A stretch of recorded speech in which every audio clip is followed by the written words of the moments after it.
devenir boxeur un jour. T'es devenu boxeur, t'as voulu devenir boxeur, toi, à 13 ans, je pense. À 12 ans. À 12 ans. Ouais. Qu'est-ce qui fait qu'à 12 ans, on veut devenir boxeur? Ben, moi, c'est ma soeur, c'est bizarre. C'est ta soeur qui a fait ça. C'est ma soeur, Elle était mauvaise? Non, ma soeur est en amour avec un boxeur du club de boxe de Jonquière dans ce temps-là. OK. Puis elle était à l'adolescence, puis moi, j'étais dans les scouts dans ce temps-là. T'es parti des scouts pour être boxeur? Ouais, c'est ça. Puis j'étais pas un gars qui s'avait jamais battu rien, fait que c'était bizarre, sauf que elle m'a dit, viens, elle voulait m'amener là-bas pour aller voir le petit gars pour lui donner une raison pour aller le voir. Fait qu'elle a amené son petit frère là pour avoir de l'air, pour le gentil. Puis elle l'était aussi, là. Elle était, oui. Elle l'était aussi, ouais. Puis c'est ça. Puis là, j'ai commencé à aller là tranquillement, puis j'ai bien aimé ça. J'étais un petit gars qui était solitaire, puis ça m'a fait un sport où j'ai comme où j'ai Mais quand t'as rencontré des amis. commencé, avais-tu le physique de boxeur? Étais-tu... Du tout, non. Non? Un petit chico, là? Un petit chico qui se faisait donner des petites tapes sur la gueule souvent. Ah, tu faisais, ah oui? Moi, je voulais arrêter à l'école pour attirer l'attention, je voulais t'inférer des autres, tout ça. Puis souvent, ben, je me ramassais, avec une petite claque ça. OK. Comme là. À partir de quel âge t'as arrêté les petites claques à gueule? 15 ans. 15 ans, là, ils ont continué 3 ans pareil. Ah oui, ils ont continué. Ouais, 3 ans.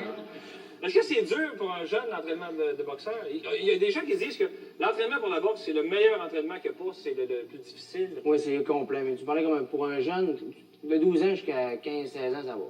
Sauf que quand l'adolescence commence, il y a les petites filles qui embarquent dans le contexte de ça.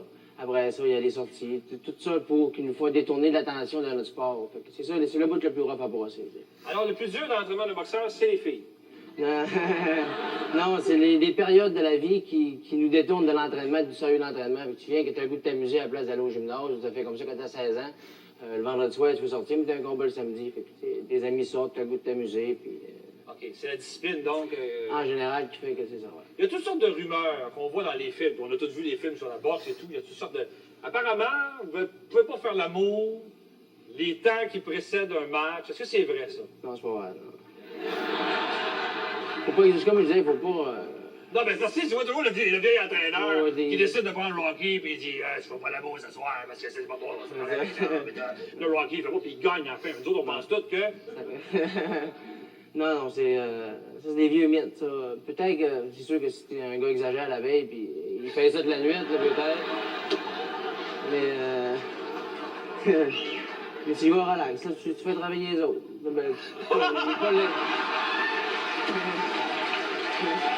Pas les autres, ta partenaire. C'est clair, c'est pas drôle. Qu'est-ce que tu décris comme un boxeur artistique? Qu'est-ce que c'est un boxeur artistique? Ça va du point de vue de la boxe que je regarde. Moi, la boxe, pour moi, c'est pas comme la vision qu'on a, c'est un sport de démolition. Pour moi, c'est une confrontation d'habilité de boxe. Moi, la boxe, j'arrive là, je m'installe avec une garde, mais sauf que ma tête a une concentration à 100%. Puis c'est un art pour moi. J'aime ça le pratiquer d'une façon artistique. L'adversaire, pour moi, c'est comme une jambe de toile. Il me donne un matériel pour que je puisse riposter à quelque chose pour créer un combat, pour créer aussi une stratégie sur laquelle moi, je m'étais concentré avant ça. Puis tout ça fait que... Ça, c'est pendant le combat, c'est pas juste avant. Pendant le combat, c'est avant, oui, mais c'est surtout pendant. Au début du round, il faut que tu vois c'est quoi qui marche, c'est quoi qui marche pas, puis toujours avoir la concentration, là. Fait que souvent, quand il arrive une bad luck, c'est pas à cause que tu gardes, c'est pas au point de vue technique, c'est surtout au point de vue mental, où tu as déloché ta concentration pendant une couple de secondes, puis ça arrive vite. Qu'est-ce que vous regardez quand vous vous battez? L'autre des yeux, les poings, qu'est-ce que vous regardez? Moi, j'en regarde après les sites, là. C'est embêtant, là. Parce que on voit l'ensemble, pareil. Même si on regarde une place, on voit tout l'ensemble. Mais dans les yeux, j'aime pas ça, tu sais. Non? Au début, on se regarde dans la face un peu, juste pour... Oui, là. Là, ici, vous faites toujours ça au début. Vous tapez ces deux points, là. Ouais. Là, c'est-tu une idée que je me fais ou l'idée, c'est de pas bouger partout quand on va donner une taloche? Non, je dis pas crazy. Tu sais, on n'a pas le choix de le faire, qu'on le fait. Sauf que, tu sais, on n'est pas dans le style, on n'est pas, tu sais. Moi, je trouve ça bizarre. Je suis pas d'accord avec ça, sauf qu'on n'a pas le choix. OK. Parce que, tu sais, après, tu peux le faire, tu peux donner la main, tout ça, sauf qu'avant, je trouve que... ton adversaire est justement un adversaire est un... Comment tu fais? Je sais pas le mot. OK, c'est sûr. Hein? C'est ça. T'as déjà dit que la meilleure chose que le destin peut t'envoyer, c'était ta défaite par knockout il y a très longtemps contre Morris. Ouais. Pourquoi? Mais non, parce que j'avais exagéré, disons que... Tu sais, au bout de temps, j'avais pris conscience que j'avais un talent, puis je me suis assis là-dessus un peu. Comme je disais souvent, je me suis contenté longtemps au lieu de me surpasser. Ce qui veut dire que j'avais un combat important, puis au lieu de m'entraîner sérieusement, j'avais perdu le contrôle de mes habitudes que je faisais avant, qui était que je pouvais m'amuser quand c'était le temps. Puis quand c'était fini, là, j'étais capable de reprendre l'entraînement, puis je faisais ce que j'avais à faire. Puis un bout de cette fois-là, ça n'a pas fait. J'ai pensé que moi, C'est souvent, des fois, on se pense plus fin un peu. J'ai arrivé, j'ai essayé ça, puis ça n'a pas marché. Je me suis cassé la gueule. Et je me suis fait casser la gueule. Et c'est plus rangé maintenant. Là, c'est ça.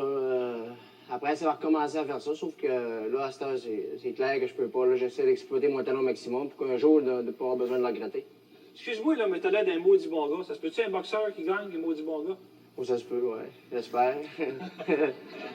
Non, mais on a toujours l'impression qu'il faut être. Ouais, mais non, c'est ça souvent. Tu sais, comme je disais quand j'étais jeune, j'étais pas un bagarreur. C'est venu comme ça. C'est pour ça aussi que vu que moi, je suis pas un sportif de la nature.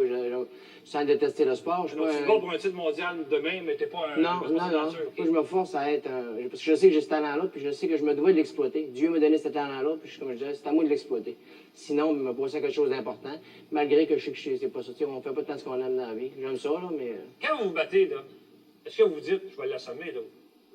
Ben, en fait, on essaie de gagner par knockout. Donc, à la tête, avez-vous vraiment un but de couche? C'est plaisant, parce que tu sais, un combat, mettons, c'est 12 rondes. Oui. Mon combat de demain est 12 rondes. Fait que c'est sûr que si la soirée de travail s'est finie avant, là, je suis payé le même montant. Puis c'est plaisant que la soirée soit finie avant, parce que, et d'un, t'as gagné de cette façon-là. Puis c'est plus spectaculaire aussi. Puis à ta fiche, ben, ça fait un knockout de plus. Puis ça fait plus beau, puis c'est plus payant pour plus tard. On va se lever, si tu veux, parce que je veux comprendre quelques affaires. OK? Alors, je veux juste que tu m'expliques. Je boxe tout croche, mais qu'est-ce que c'est la position? Pour un gars qui se battrait contre toi, par exemple. Ça veut dire que c'est gaucher ou Je droitier. suis gaucher. Ah, C'est plus compliqué, ça. Non, mais c'est bon. Là. C'est bon, ça? Ah, c'est bon. J'ai des chances? Ouais. Parce qu'il y a moins de nom. Oui. Mais mettons, un gars qui se tiendrait de même toute la soirée, t'es fait, je peux pas la taper. Comme ça sera pas long, comme ça. Parce que tu sais, tu peux rester par en arrière de la tête. C'est embêtant. On t'a le droit de faire ça en arrière de la tête. T'as pas le droit, mais tu peux le faire pareil.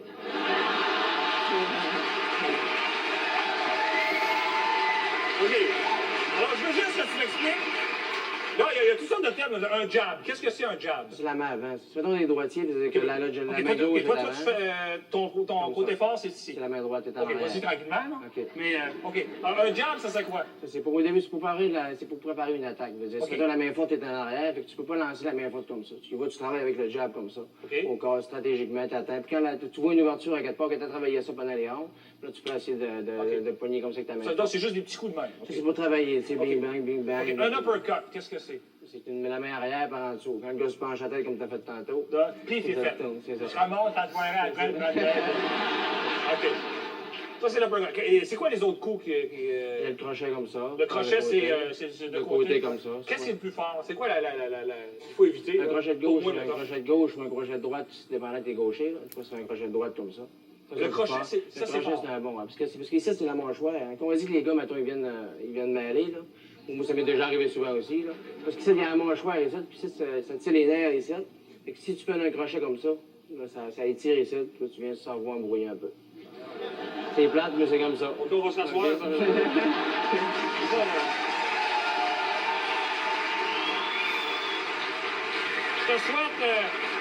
Je te souhaite une courte soirée de travail demain. Je te souhaite un knockout au premier round. C'est plate pour les gens qui veulent avoir plus, mais maudit, je te souhaite tout le succès du monde. T'es bien gentil. Stéphane Ouellet!